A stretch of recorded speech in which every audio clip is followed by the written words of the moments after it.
আৰম্ভণি কৰোঁ পইতা ভাতেৰে।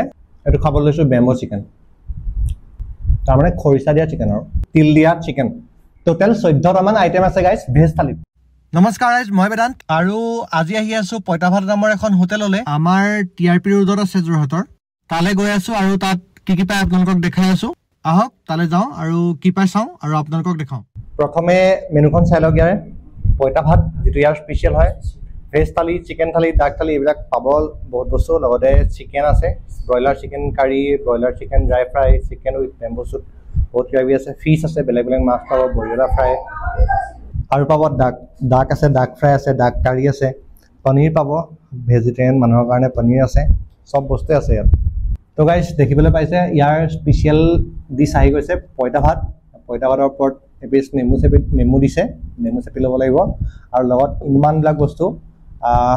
ইয়াতে কলপাতত কিবা আছে, এইটো চাই লওঁ কি বস্তু।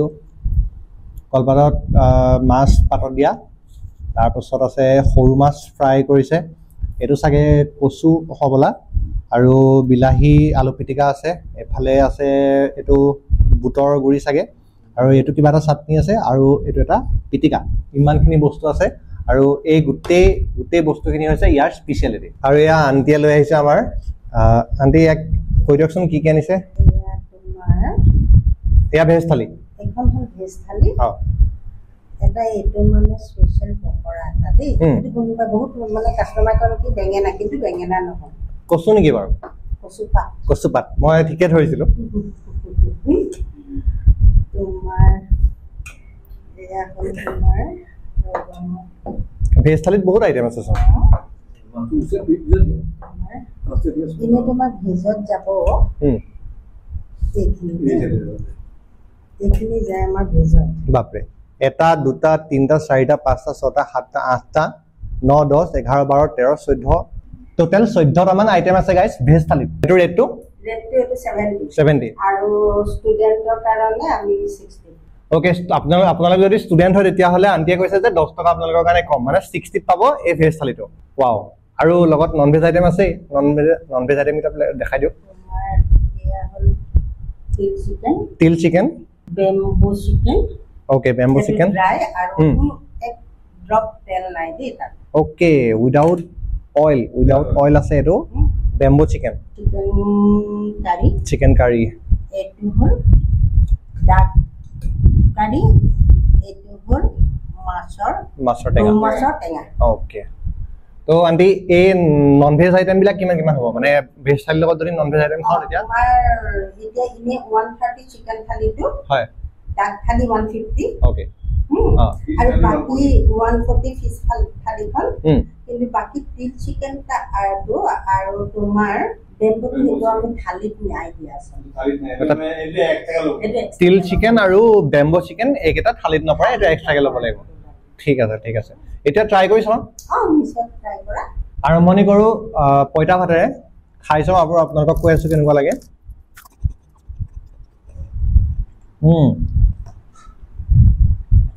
একেবাৰে ঘৰুৱা অসমীয়া সোৱাদ। আজিকালি এইটো বস্তু পাবলৈ নাই। লগত আছে আলু ভজা,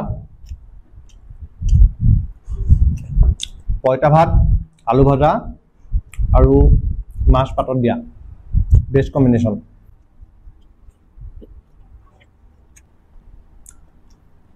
এইটো খাবলৈ লৈছোঁ বেম্বো চিকেন, তাৰমানে খৰিচা দিয়া চিকেন আৰু জিৰ' অইল হয় গাইজ। এইটো এক টোপালো তেল নাই। ইয়াত গোটেই আইটেমকেইটাৰ ভিতৰত কোনটো চবতকৈ টেষ্টি হয় মই ভিডিঅ'টো শেষত কৈ আছোঁ। প্ৰথমতে খাই লৈছোঁ, এটালৈকে আপোনালোকক কৈ আছোঁ। এতিয়া খাবলৈ লৈছোঁ তিল দিয়া চিকেন। এইটো সোৱাদটো মই এনেও ভাল পাওঁ।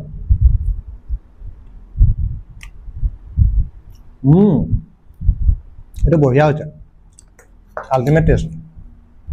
তিল দিয়া চিকেনটো যদি আপোনালোকে পইতা ভাতৰ লগত খাই ইয়াৰ মানে কি সোৱাদ,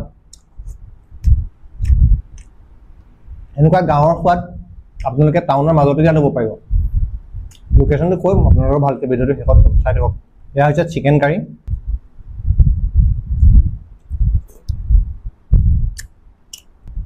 পইতা ভাতৰ লগত চিকেন কাৰী ফাৰ্ষ্ট টাইম খাইছোঁ, কিন্তু যিটো সোৱাদ পাইছোঁ বুজাব নোৱাৰে আপোনালোকে।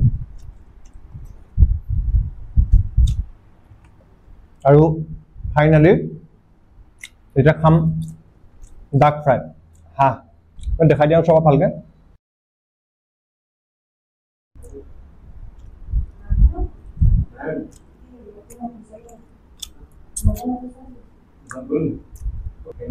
হাঁহৰ মাংস কথাই সুকীয়া আৰু ইয়াৰ টেষ্টৰ কথা একচুৱেলি আপোনালোকক নক'লেও হ'ব। এতিয়া ভেজ থালিটো ট্ৰাই কৰি চাওঁ দাইলৰ সৈতে। প্ৰথমতে ভেজ থালি বুলি আপোনালোকে মাছটো দেখি ভয় খাব নালাগে। মাছটো আছিলে পইতা ভাতৰ লগত, মানে পইতা ভাতৰ যিখন থালি সেই পইতা ভাতৰ থালিখনৰ লগত আপোনালোকে ভজা মাছ পাব, লগত পাতত দিয়া মাছ পাব, সেইকেইটা বস্তু লগত আহে। গতিকে ভেজ থালিটো ট্ৰাই কৰি চাওঁ প্ৰথমতে। এতিয়া ইয়াত ইমানবিলাক ভেজ থালি আইটেম আছে, মানে নন ভেজ দৰকাৰাই নাই। তথাপি মাছ মাংসৰ কথাটো সুকীয়া বাৰু, সেইটো বেলেগ এটা কথা। এটা ইউনিক বস্তু আছে, অকণমান জুম কৰি দিবা। এটা ইউনিক বস্তু আছে, সেইটো হৈছে কচু পাত, মানে এনেকৈ পকৰি নিচিনাকৈ বনাইছে কচু পাত আৰু বেচন দি পেলাই। আপোনালোকে আগতে খাইছেনে নাই খোৱা সেইটো কমেণ্ট কৰি জনাবচোন। এটা বস্তু ভেজ থালিখনৰ লগতে ট্ৰাই কৰি চাওঁ, সেইটো হৈছে ৰৌ মাছৰ টেঙা। ডাঙৰ এপিচ আহিছে, অকণমান লৈ লওঁ।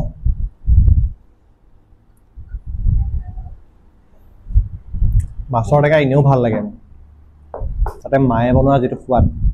এতিয়া চাওঁ ইয়াত কেনেকুৱা হৈছে সোৱাদটো, মাৰ লগত মিলে নাই।